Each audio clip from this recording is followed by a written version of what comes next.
Shalom, selamat siang Bapak Ibu dan saudara-saudari yang saya kasih di dalam Tuhan.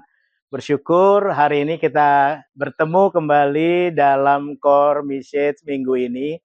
Tadi dalam firman Tuhan sudah dijelaskan tentang tema bagaimana kita menggunakan waktu dengan efektif.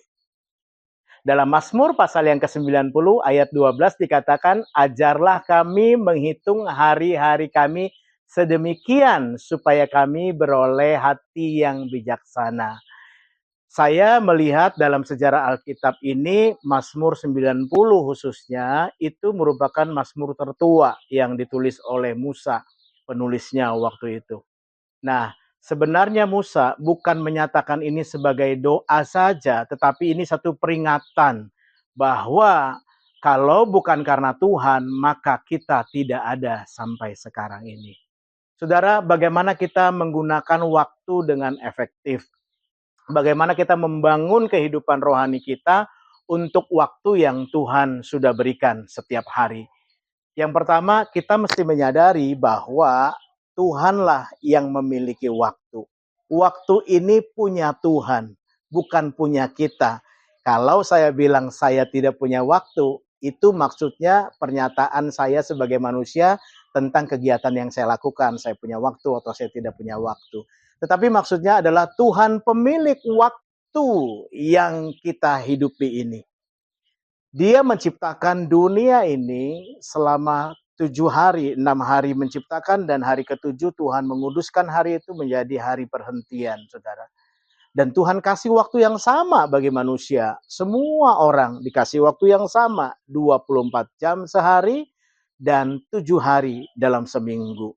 Bukan masalah durasinya, tetapi apakah kita betul-betul bertanggung jawab untuk mengisi hari-hari kita dengan sesuatu yang bermakna, perkara-perkara bukan saja jasmani kehidupan kita setiap hari, tetapi juga secara rohani yang membuat iman kita bertumbuh dan kita makin mengasihi Tuhan Yesus. Yang kedua, bagaimana kita mengisi hidup secara bertanggung jawab atas waktu yang Tuhan berikan. Kita mesti sadar bahwa waktu kita ini terbatas. Kita punya waktu terbatas, tetapi yang memberikan adalah Tuhan yang tidak terbatas. Waktu kita sangat terbatas. Dalam hari-hari hidup kita, firman Tuhan bilang, kita umur paling 70 tahun, kalau kuat 80 tahun, dan kebanggaannya kesukaran, penderitaan, sampai semuanya hilang lenyap. Tetapi saudara, bahwa hal-hal yang kita temui dalam kehidupan kita, penderitaan, kesusahan, saat kita tahu pertolongan datang dari Tuhan, itu pun membuat kita menjadi orang-orang yang bijak, saudara. Jadi ketika persoalan datang, kita berharap kepada Tuhan, Tuhan beri jalan keluar, kita mendapat satu pengalaman yang baru, bahwa Tuhan bisa melakukan segala sesuatu, memberi kekuatan kepada kita untuk melalui hari-hari hidup kita. Hari-hari ini kita terbatas, saudara. Hari yang kita hidup ini sangat terbatas.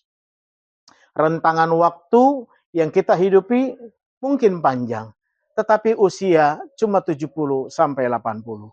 Kalau lebih dari itu, semuanya anugerah Tuhan. Manusia yang pertama yang tercatat paling tua di Alkitab namanya Metusala, 969 tahun. Manusia yang termuda ketika memerintah namanya Yoas, Raja Yehuda, usia 7 tahun dan 40 tahun memerintah atas Yehuda. Nah, maksud saya adalah bagaimana kita bisa mengisi kehidupan kita sehingga kita bisa mempunyai waktu yang efisien. Ada beberapa hal yang saya sempat singgung dan jelaskan di Alkitab, yaitu di dalam khotbah, yaitu bagaimana kita punya prioritas tugas-tugas. Tentu kita bekerja di marketplace. Mungkin kita sebagai mahasiswa, mungkin kita sebagai ibu rumah tangga. Ada tugas-tugas yang harus kita kerjakan yang menjadi prioritas. Kita bisa menyesuaikan prioritas itu menurut urgensinya, menurut mendesaknya. Kita bisa pilah-pilah supaya tidak mengganggu kita dengan tugas-tugas yang ada. Kita bisa bikin jadwal. Kalau saudara sebagai entrepreneur atau sebagai orang yang bekerja di dunia marketplace, sebagai mahasiswa, sebagai pebisnis, ataupun sebagai orang yang mengurus di rumah, ibu rumah tangga, tentu ada jadwal-jadwal yang harus kita kerjakan. Kapan jadwal masak, kapan jadwal untuk mendidik anak, kapan mengajari anak, kapan menjemput orang lain, kapan harus berdiskusi, kapan harus ke gereja, kapan harus membahas hal-hal yang lain begitu banyak. Dan kalau kita tidak membuat jadwal secara terperinci, bisa membuat waktu kita menjadi berlarut-larut dan akhirnya tidak terselesaikan. Lalu jangan menunda-nunda, jangan asal-asalan. Kebiasaan menunda membuat pekerjaan menjadi menumpuk, akhirnya kita tidak bisa lagi mengerjakan menurut deadline yang ada atau menurut yang biasa kita lakukan. Lalu hati-hati dengan gadget, dengan sosial media kita, karena gampang sekali kita terdistract. Kita gampang sekali jadi salah arah karena kita lihat handphone. Saya percaya kita punya waktu, kita sesuaikan bagaimana waktu kita untuk menyembah Tuhan, bagaimana kita membaca Alkitab, kapan waktu kita berdoa, kapan waktu kita di dunia marketplace, kapan bersekutu, membuat waktu yang intim, waktu yang bermanfaat, yang bermakna bagi anak-anak, kapan menasihati mereka. Dan semua itu kita lakukan kalau kita punya waktu atau bisa mengatur waktu dengan efektif. Yang ketiga, bagaimana kita bertanggung jawab untuk menggunakan waktu kita yang dari Tuhan, sadar bahwa pertanggungjawaban kita dituntut oleh Tuhan. Yang pertama tadi bahwa sadar bahwa waktu adalah milik Tuhan. Yang kedua, sadar bahwa waktu kita terbatas. Yang ketiga, sadar pertanggungjawaban kita. Kita punya tanggung jawab di waktu yang kita hidupi ini, saudara. Apa tanggung jawabnya? Jiwa-jiwa.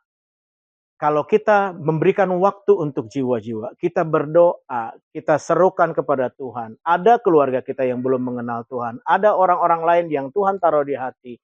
Bolehkah itu kita doakan? Tuhan, aku berdoa untuk saudaraku, untuk keluargaku, untuk family, untuk keluarga, untuk kenalan yang baru ketemu minggu lalu, bulan lalu, dan lain sebagainya. Aku berdoa mereka kenal Tuhan dalam nama Tuhan Yesus.